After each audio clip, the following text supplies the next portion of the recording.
Caring unveils the meaning of life. We have talked so far in this series about a number of different things, in particular the caring pattern that is so important for all human beings, that is not in good use at the moment, at least not widely. It's been damaged in a number of ways by things that evil human beings are doing in concert throughout the world. But the caring pattern is dominant. It is designed by God, who has all power and all authority, and who actively sustains all things that exist. And so we've been talking about the caring pattern and about connection, human connection, about presence, about responsiveness and engagement of various sorts in terms of rapport, warm interaction between human beings, and focusing on what we have in common as human beings and narrowing in on what is most important for all human beings, practically speaking, in every way, including spiritually, emotionally, mentally, relationally. You might guess right away that caring is not just being nice, trying to be nice. It has very little to do with that, actually. Caring is a process that has to be learned, as we said last time, and can only be learned from someone who is truly caring, genuinely caring.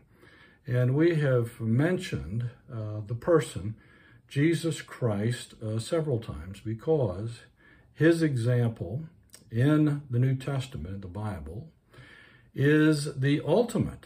It is the ultimate. It is the pattern that Kierkegaard and Schweitzer and Einstein and other of the most brilliant minds in history have focused on. They have said together, basically, that Christ now is the pattern. He gives us the living pattern, the daily pattern for living, and it involves caring. It's interesting to note that in August of 1889, the Dutch painter and critic J.J. Isaacson wrote a favorable notice regarding Vincent van Gogh's works to that point.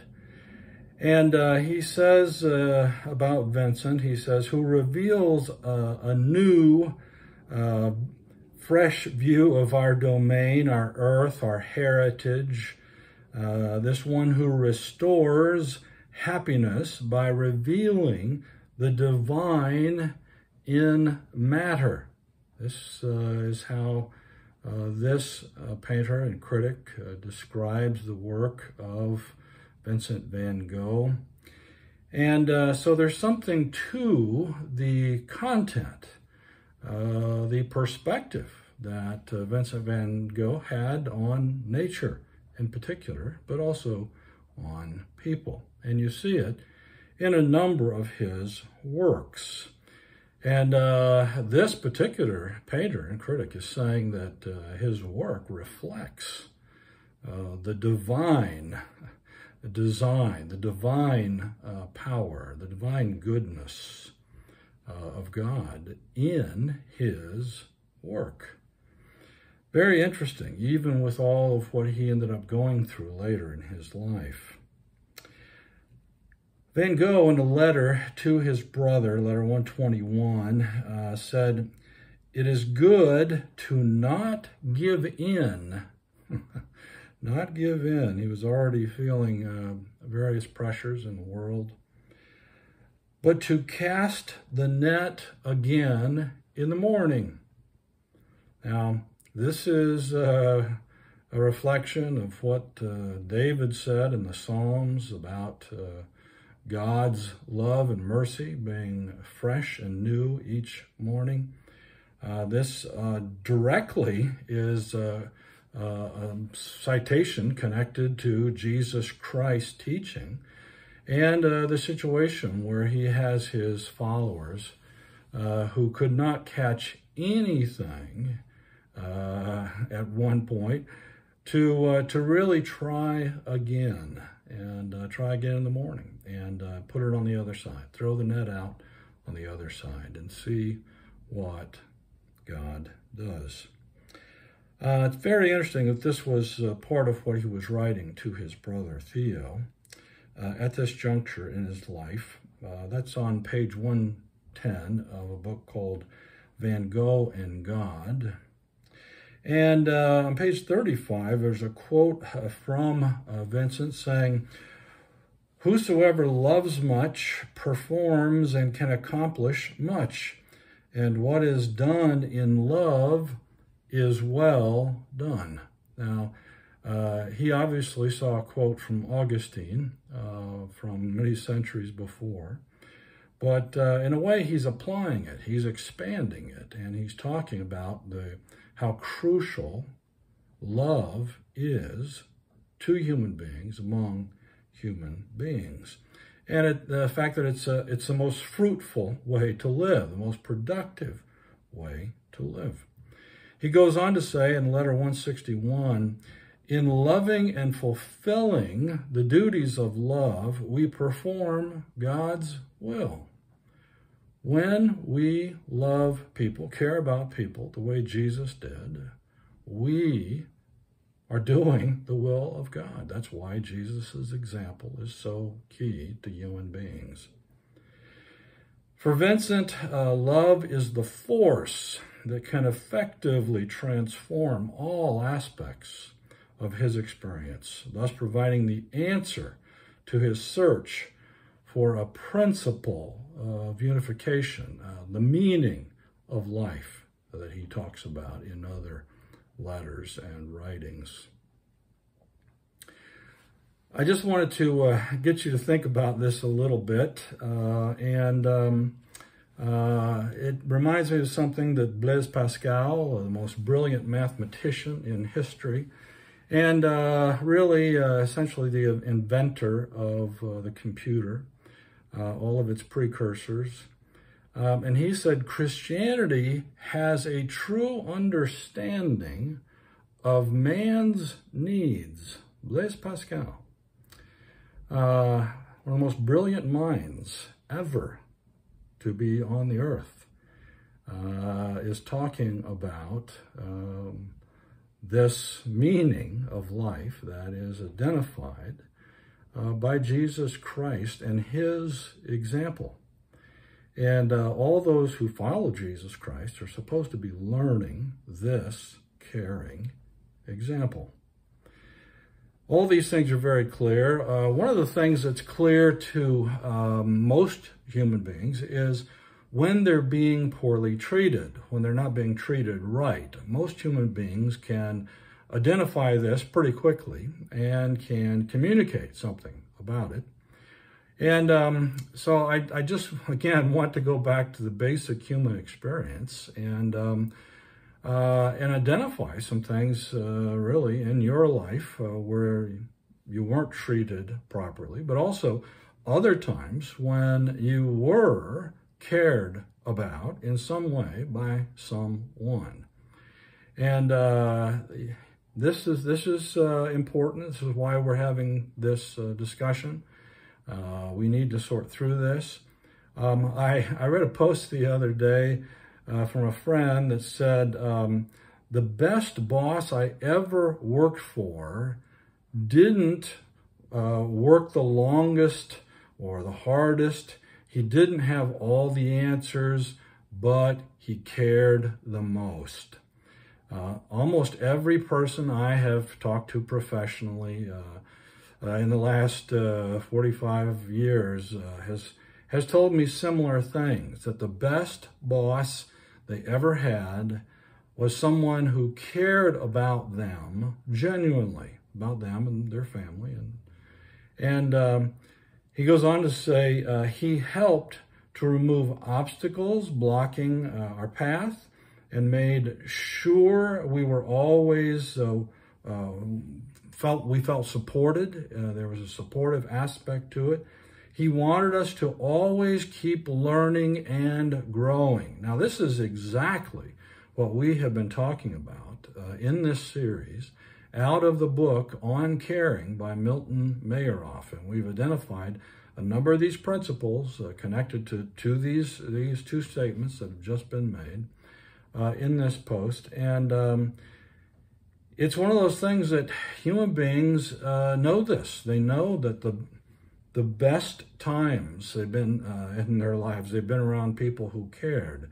The best work they ever did, the best work situations they ever had was with people who really cared about them, cared about their work, cared about important things in life, priority things in life, and a lot of times cared a lot about God and about spiritual things, about Jesus Christ, who is the great example of caring genuinely.